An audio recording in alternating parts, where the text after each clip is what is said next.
नवरात्रि में यह संकेत बताते हैं कि माता दुर्गा आपसे बहुत प्रसन्न है और आपके घर में आ चुकी हैं। यह संकेत आप भी अपने घर में चेक कर सकते हैं। नवरात्रि के पूरे 9 दिन देवी माँ को प्रसन्न करने का सबसे अच्छा समय माना गया है। इस समय किए गए आराधना और पूजा पाठ का फल बहुत ही जल्दी प्राप्त हो जाता है। नवरात्रि में माँ दुर्गा चैतन्य होती है, इसलिए इन दिनों की गई भक्ति का परिणाम माता दुर्गा हमेशा तुरंत ही दिखा देती हैं। इस समय किए गए किसी भी गलत या सही कर्म का परिणाम तत्काल मिल जाता है। इसलिए हमें अच्छी बातें सोचनी चाहिए और अच्छे काम करने चाहिए। नवरात्रि के 9 दिनों तक माता के चैतन्य होने के कारण गलत या अच्छा जो भी होता है उसका परिणाम हमें माता रानी जल्द ही दिखा देती हैं और दंडित भी करती हैं। नवरात्रि के पूरे 9 दिन हमें पूर्ण रूप से सात्विक विचार से रहना चाहिए। हमें 9 दिन तक कपट, छल और ईर्ष्या आदि का परित्याग कर देना चाहिए। माँ दुर्गा जिस घर में भी आती हैं उस घर को तीर्थों से भी ज़्यादा पवित्र व शुद्ध कर जाती हैं। वहाँ रहने वाले सभी लोगों की बुद्धि भक्तिमय हो जाती है। घर एकदम शांत हो जाता है और आनंदमयी लगने लगता है। इन सभी संकेतों में से अगर आपको एक भी संकेत मिले तो आप समझ जाना कि माता रानी आपके घर में आ चुकी है। तो आइए जानते हैं इन संकेतों के बारे में जो ये बताते हैं कि माता रानी हमारे घर में आ चुकी हैं। लेकिन कुछ गलती के कारण हम माता रानी को पहचान नहीं पाते, जो हमारी सबसे बड़ी मूर्खता होती है। पहला संकेत है बार बार गौ माता का घर में आना।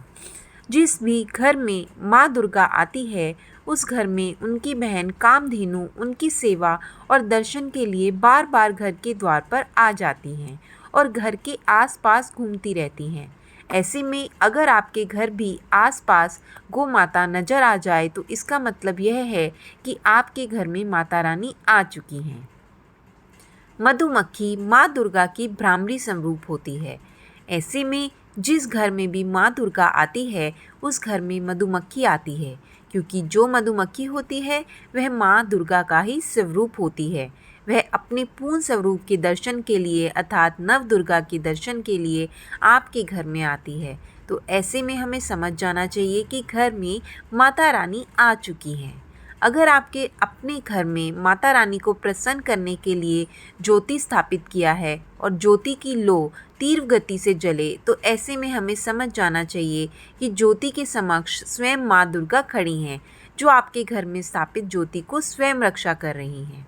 नवरात्रि में दीपक की बत्ती में फूल का बनना माता रानी के 9 दिनों तक आपने जो दीपक जलाया है उसमें अगर अचानक से फूल बनता हुआ दिखे तो आप समझ जाइए कि यह माता रानी की कृपा है। नव दुर्गा माँ आपके ऊपर बहुत प्रसन्न है और आपके ऊपर अपनी पूर्ण रूप से कृपा बरसा रही हैं। और अगर माता रानी आपके घर में आ चुकी है तो आपके सभी कष्टों को दूर करके माता रानी आपके घर से ही जाएगी। पांचवा संकेत के अनुसार बार बार घर में अगर काली चींटी निकलने लगे और रास्ता काटे है तो इस बात को यह बताता है कि माता रानी हमसे प्रसन्न है। ऐसे में हमें यह समझ लेना चाहिए कि हमारे घर में माता रानी आ चुकी हैं और आगे की सभी प्रकार की इच्छाओं को पूर्ण करके ही जाएंगी। छठवां संकेत अचानक से घर में मनमोहन खुशबू आना। अगर आपके घर में अचानक से इत्र जैसी कोई सुगंध महसूस हो रही हो, ठंडी हवा चलने लगे तो हमें समझ जाना चाहिए कि हमारे घर में माता रानी आ चुकी हैं। सातवें संकेत के अनुसार यदि आपके घर फटे कपड़े पहने कोई गरीब याचक आ जाए तो हमें यह समझ जाना चाहिए कि माता रानी आपके द्वार पर याचक बनकर आई हैं। नवरात्रि के दिनों में ऐसे किसी भी व्यक्ति को खाली हाथ नहीं जाने देना चाहिए, क्योंकि स्वयं माता रानी परीक्षा लेने के लिए हमारे घर में याचक बनकर आती हैं और यह संकेत बताता है कि माता रानी हमसे प्रसन्न है। नवरात्रि में अगर आपने कलश स्थापित किया है तो जाहिर सी बात है मिट्टी में जौ की खेती भी लगाते होंगे, क्योंकि यह माता रानी की पूजा में महत्वपूर्ण होता है।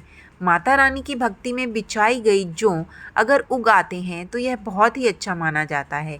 इसका मतलब है कि माता रानी आपकी पूजा से खुश है और आपकी पूजा सफल हुई है। नवरात्रि के 9 दिनों में कभी भी अगर आप अपने सपने में उल्लू देखते हैं तो यह माँ लक्ष्मी का आपके घर में आगमन होने का संकेत माना जाता है। अगर आपने किसी मनोकामना से व्रत रखा है तो आप मानिए कि आपकी पूजा सफल हुई है और आपकी मनोकामना जल्द ही पूर्ण होने वाली है।